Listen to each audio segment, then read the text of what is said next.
Jeudi 14 novembre 2013, Madame, Monsieur, bonsoir. Voici les principaux titres de l'actualité de ce journal. Le fils de Habib El-Louz nommé à la Caisse nationale de retraite et de prévoyance sociale. La France accorde à la Tunisie une subvention d'une valeur de 1,3 million de dinars. Le budget 2014 va affaiblir le pouvoir d'achat de la caisse moyenne selon Hossein Dimessi. À l'étranger, en Irak, 8 morts dans un double attentat contre des fidèles chiites. Et, incroyable mais vrai, en Hongrie, un bébé né d'une mère en état de mort cérébrale.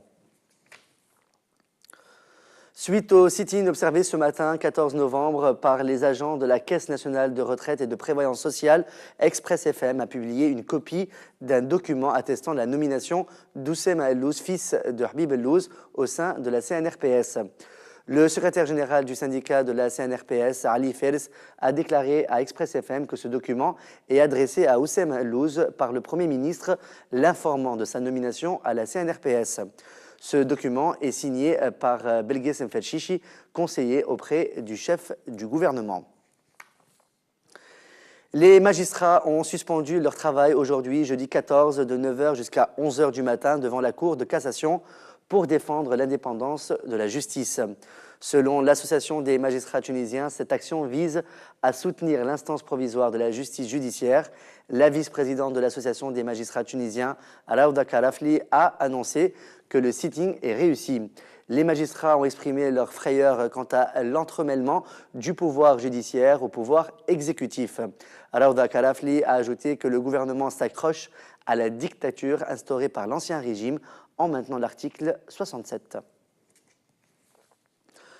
Le leader au sein du parti du Front populaire, Zouhair Hamdi, a déclaré hier, mercredi 13 novembre 2013, que le parti appelle ses militants à manifester le 15 novembre 2013 à la Kasbah pour réclamer le départ du gouvernement.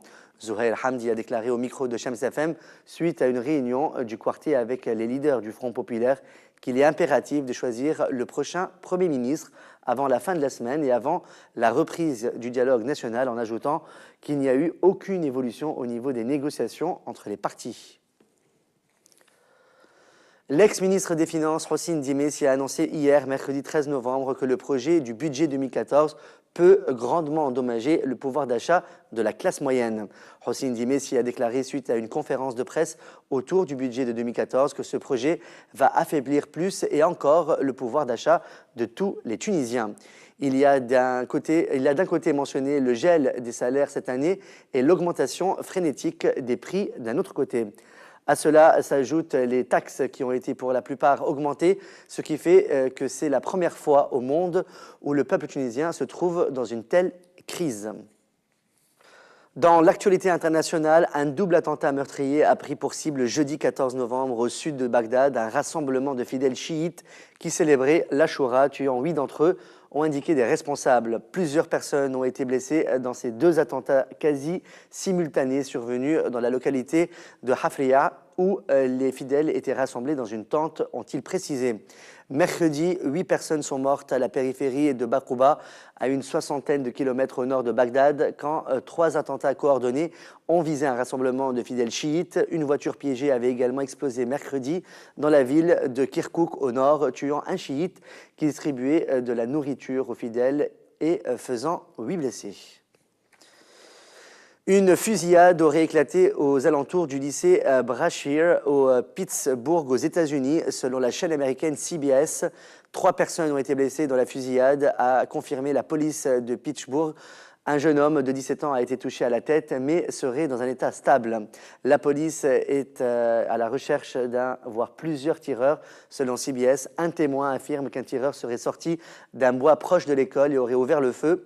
Aucune information ne confirme s'il s'agit d'un élève du lycée qui compte 1500 élèves en tout. Un train de voyageurs a percuté et tué 5 éléphants dans l'est de l'Inde hier, mercredi 13 novembre, rapportent les médias. Un troupeau de 40 éléphants traversait les voies ferrées au Bengale occidental, à 55 km de la ville de Jalpaiguri. En Inde, des dizaines d'éléphants meurent annuellement. 118 éléphants sont morts lors de la collision avec des trains en Inde depuis 1987, selon le Wildlife Trust of India. C'est un cas unique au monde, selon l'hôpital de Debrecen, où cette naissance atypique s'est produite. Un enfant est né en bonne santé alors que sa mère était tombée en état de mort cérébrale dès la 15e semaine de sa grossesse.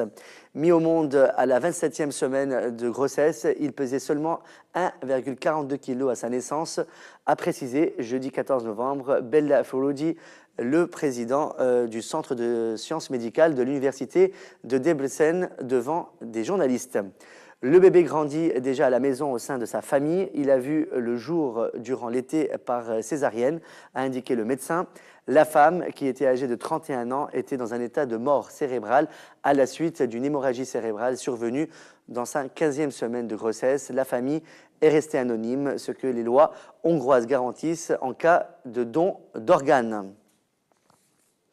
Et avant de clore ce journal, voici les prévisions météorologiques de demain.